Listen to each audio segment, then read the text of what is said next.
Time is our most valuable asset because it is non-renewable. No matter what someone gets paid for their time, its value will always be higher than the reward for it.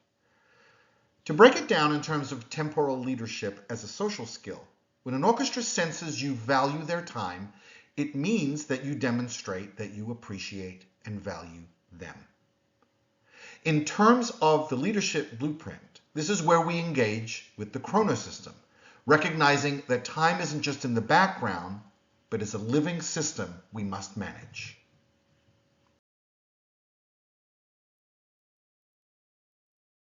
In a very obvious way, coming to a rehearsal, being prepared, organized, professional, and efficient, yes, Pope, will show them that you will not waste their time and give it peak value by focusing on using it to collaborate on the musical preparation.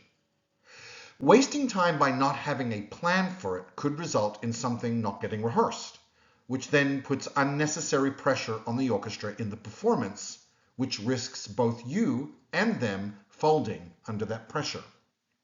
When time is managed poorly, it creates a fractured environment where musicians lose trust in the leader's preparedness.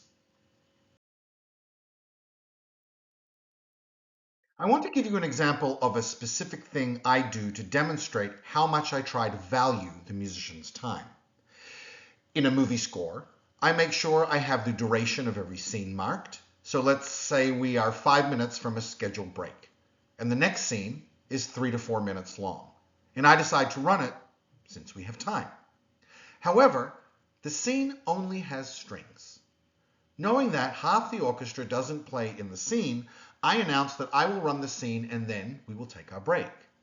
But if you don't play in it, then you can start your break now. If I didn't announce that, then half the orchestra would just sit there for no reason and feel as though I didn't just waste their time, I didn't value it, because they would have sat there anticipating to play when they didn't need to feel that pressure. In short, releasing musicians early like this reduces their mental load in having to be ready to play at a moment's notice. When we think of rhythm, we think of it in musical terms, but we must also think of it as a temporal leader, about the social rhythm.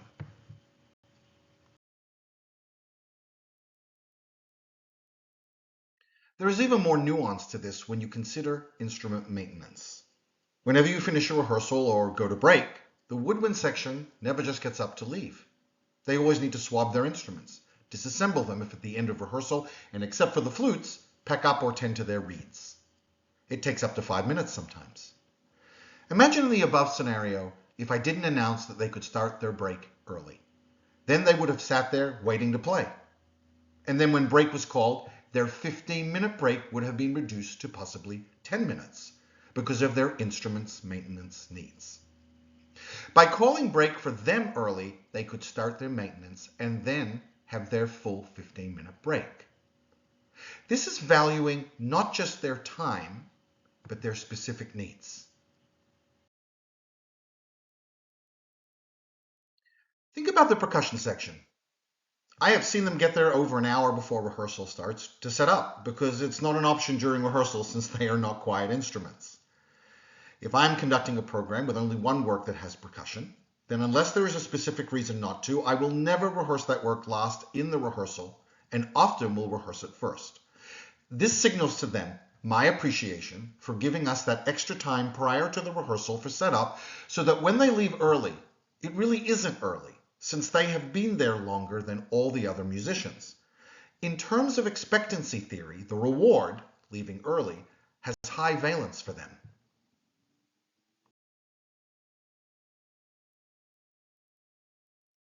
Zooming out further, beyond the schedule, one of the most fundamental tools of our craft, gesture, is actually a primary driver of temporal leadership.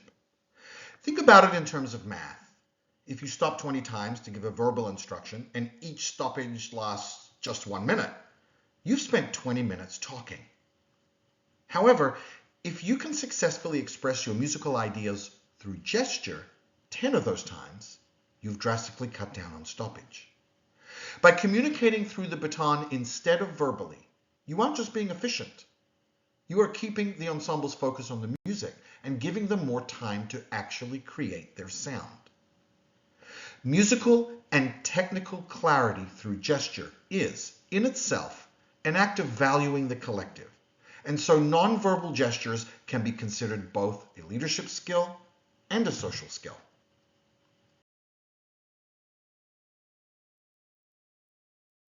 Temporal leadership is about shifting from leading through time to leading with time.